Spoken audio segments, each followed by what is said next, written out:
Okey, baik, bertemu kembali. Seperti yang kami ingin kongsi pada anda hari ini, kita akan bercakap berkenaan rancangan fizikal negara keempat ataupun lebih dikenali sebagai RFN4 bakal dirasmikan esok pada 17 November 2021 oleh Perdana Menteri sebenar sambutan 100 tahun perancang bandar di Malaysia.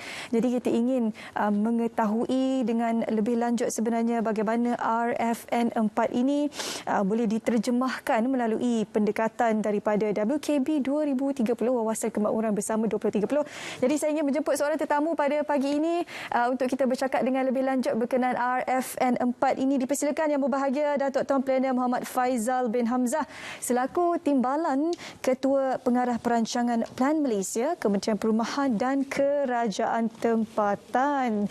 Apa khabar Datuk? Selamat pagi. Terima kasih. Terima kasih kerana bersama dengan kita hari ini. Saya yakin RFN4 ini adalah sesuatu perkara yang perlu difahami terutamanya masyarakat Malaysia kerana ia sangat signifikan untuk mereka yang berada di sini. Jadi saya difahamkan rancangan ini, program ini akan dirasmikan pada 21 Oktober telah pun diluluskan secara rasminya pada 21 Oktober. Esok perasmiannya. Jadi kalau Datuk boleh kongsikan sedikit mukadimah ataupun perkenalan berkenaan RFN4 ini, silakan. Terima kasih Syahidah. Assalamualaikum warahmatullahi wabarakatuh. Selamat pagi para penonton, selamat pagi Malaysia. Terlebih dahulu saya nak ucap terima kasih kerana sudi menjemput saya dalam program ini. Sungguh betul apa yang dikatakan, rancangan fizikal negara keempat ini sebenarnya memang telah diluluskan dalam satu mesyuarat Majlis Perancangan Fizikal Negara yang telah dipromosikan oleh Yang Amat Berhormat Perdana Menteri pada 21 Oktober yang lalu, di mana insyaAllah seperti mana yang disebutkan tadi, pada esok hari pada 17 November kita akan melancarkan, Yang Amat Berhormat Perdana Menteri sudi untuk melancarkan rancangan fizikal negara yang keempat ini di Putrajaya. Dan untuk pengetahuan para penonton sekalian, rancangan fizikal negara keempat ini merupakan rentetan dari ataupun sambungan daripada 3 rancangan fizikal negara yang sebelum ini telah pun dilancarkan dan digunakan pakai di Malaysia. Kita ada rancangan fizikal negara yang pertama, yang kedua dan yang ketiga. Dan yang pada esok hari, seperti mana yang saya sebutkan tadi, akan dilancarkan rancangan fizikal negara yang keempat. Kalau mengikut apa yang mudah untuk difahami, kita biasa mendengar dasar-dasar yang dikeluarkan oleh kerajaan di peringkat persekutuan, seperti dasar perindustrian, industri.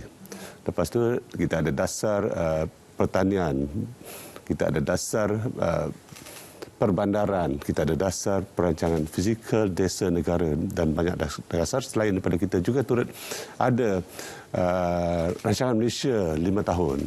So apa yang menariknya, semua dasar-dasar ini dibuat secara skated ataupun secara sektoral. Jadi ada keperluan untuk menyelaraskan dasar ini di peringkat atas, di hierarki atas, di peringkat persekutuan dalam bentuk spasialnya, di mana letaknya dasar ini, macam mana nak dilaksanakan dasar ini, program-program yang perlu diterjemahkan dalam bentuk spasial. So alhamdulillah rancangan fizikal negara ini berjayalah bagi saya untuk menterjemahkan dasar-dasar ini, dan kita buat secara kolaborasi bersama dengan agensi-agensi di peringkat kementerian dan pelbagai peringkat kerajaan, persekutuan negeri dan tempatan. Dan kita sehingga rancangan fizikal negara yang keempat ini, saya lihat ia terus menjadi asas platform untuk kita menyelaraskan pembangunan ini, dan saya rasa ianya telah diterima baiklah oleh pelbagai pihak di pelbagai peringkat kementerian dan kerajaan. Apakah antara perkara utama yang digariskan ataupun penumpuan yang diberikan bagi RFN keempat ini? Okay. Saya nak ambil rentetan daripada rancangan fizikal negara yang pertama, kedua. Kalau kita lihat rancangan fizikal pertama, kedua itu dibuat sekitar tahun 2005 awalnya kan. Dan seterusnya 2010 kita buat rancangan fizikal negara kedua. Pada waktu itu tumpuan rancangan fizikal negara ini menyelaras pembangunan itu dalam bentuk menjadikan Malaysia itu sebagai sebuah negara maju dan berpendapatan tinggi. So ini selaras dengan wawasan 2020 pada waktu itu.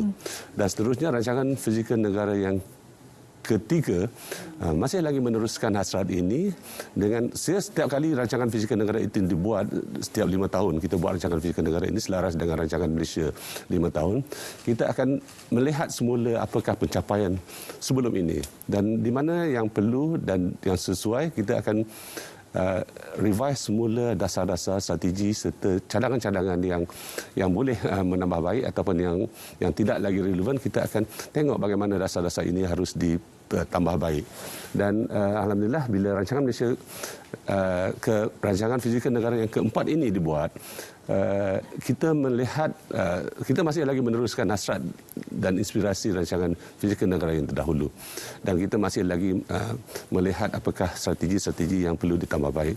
Cumanya yang menariknya rancangan fizikal negara yang keempat ini kita ada inisiatif-inisiatif baru seperti mana yang telah digariskan dalam wawasan pembangunan bersama. Lepas tu kita ada dasar-dasar terkini seperti yang diumumkan oleh kerajaan baru ini, dasar jendela contohnya kan. Lepas tu perkara-perkara ini diterapkan dan komitmen Malaysia terhadap pembangunan sejagat seperti SDGs, Sustainable Development Goals kan. Lepas tu kita ada New Urban Agenda dan sebagainya. Di samping kita punya komitmen untuk terus menurunkan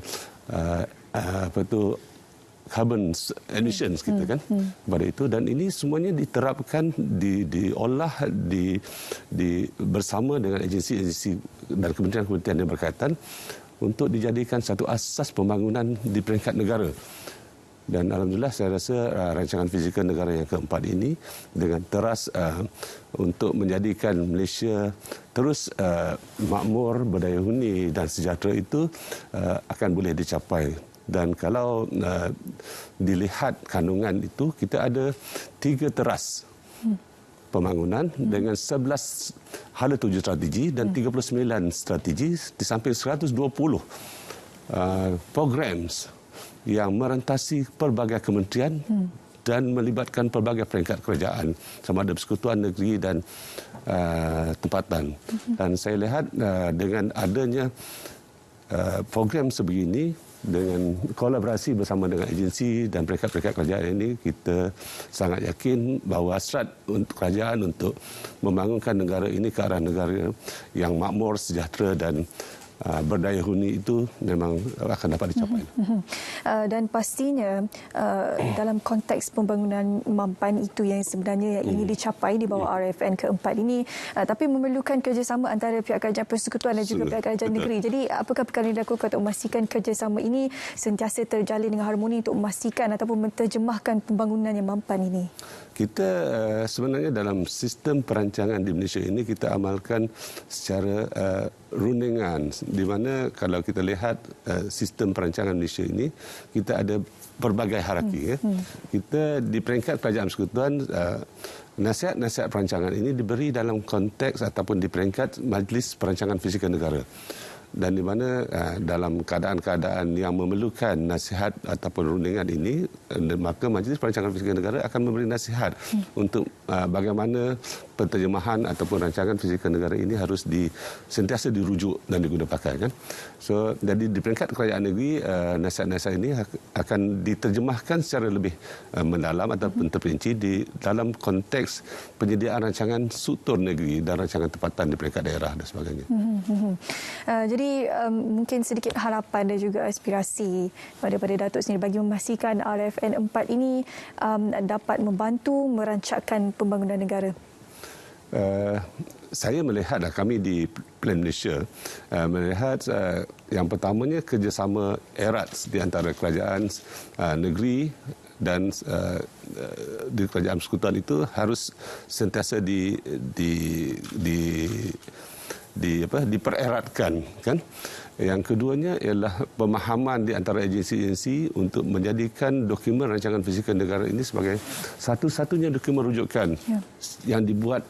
Sebab masa kita gubar rancangan fizikal negara ini, kita buat secara kolaborasi dan ini ialah hasil yang kita hasilkan secara bersama, dan seharusnya rancangan fizikal negara ini menjadi rujukan bersama dan sentiasa menjadi rujukan setiap agensi, tak kira di pelbagai peringkat sama ada persekutuan negeri dan tempatan. Dan yang ketiganya saya rasa ialah pemahaman yang berterusan ini haruslah diberikan, dan kita bersedialah di peringkat persekutuan, di peringkat jabatan sendiri bersedia untuk berterusan meneruskan usaha menjalin hubungan kolaborasi bersama agensi, sama ada melihat semula mana-mana dasar program yang mungkin memerlukan semakan semula kan. Dan yang ini runding-runding ini saya rasa harus dibuat secara berterusan, dan sebab itu setiap 5 tahun kita akan lihat semula rancangan fizikal negara yang telah dibuat ini dari segi pencapaiannya, dari segi kaedah pelaksanaannya, dan dari segi kesesuaian untuk meneruskan program-program tersebut atau perlu dipindah. Banyak sebenarnya kalau kita telusuri perjalanan kejayaan bagi RFN pertama, kedua, ketiga, dan sekarang yang keempat. Dan sekarang yang keempat. Betul. Yang akan ditambah baik dari semasa ke semasa sesuai dengan keadaan semasa, dengan kependudukan masyarakat Malaysia sekarang ini, trend dan sebagainya. Betul. Jadi itulah kerana kita kongsi pada anda bagaimana sebenarnya RFN keempat ini boleh membantu untuk kita mewujudkan satu penempatan yang mampan untuk didiami oleh masyarakat Malaysia supaya kita kekal harmoni dan juga sejahtera dan boleh menjalani kehidupan kita. Sekali lagi, kalau Datuk boleh kongsikan pelancarannya esok? Pelancarannya akan berlaku di Putrajaya, di zona hotel specifically. Akan dilakukan oleh Yang Amat Berhormat Perdana Menteri pada esok hari 17 November 2021, dan ianya dibuat secara berselari sebenarnya, sempena dengan sambutan 100 tahun Profession Perancang Bandar sebenarnya, dan juga sambutan Hari Perancang Bandar Sedunia peringkat kebangsaan. Okey, esok ada siaran langsung yang akan disiarkan di laman sosial, kalau Datuk boleh kongsikan? Saya rasa memang ada, dan kita akan kongsikan ianya melalui kita punya Facebook, dan kita juga telah minta pihak media untuk samalah meraihkan dan mempromosi kita punya sambutan ini. InsyaAllah. Okey, insyaAllah. Terima kasih kepada Datuk Tan Pelana Muhammad Faizal bin Hamzah selaku Timbalan Ketua Pengarah Perancangan Pelayan Malaysia, Kementerian Perumahan dan Kerajaan Tempatan KPKT bersama kita hari ini untuk berkongsi berkenaan rancangan fizikal negara yang keempat ataupun lebih dikenali sebagai RFN 4. Kita nak berehat seketika, kembali selepas ini, jangan ke mana-mana.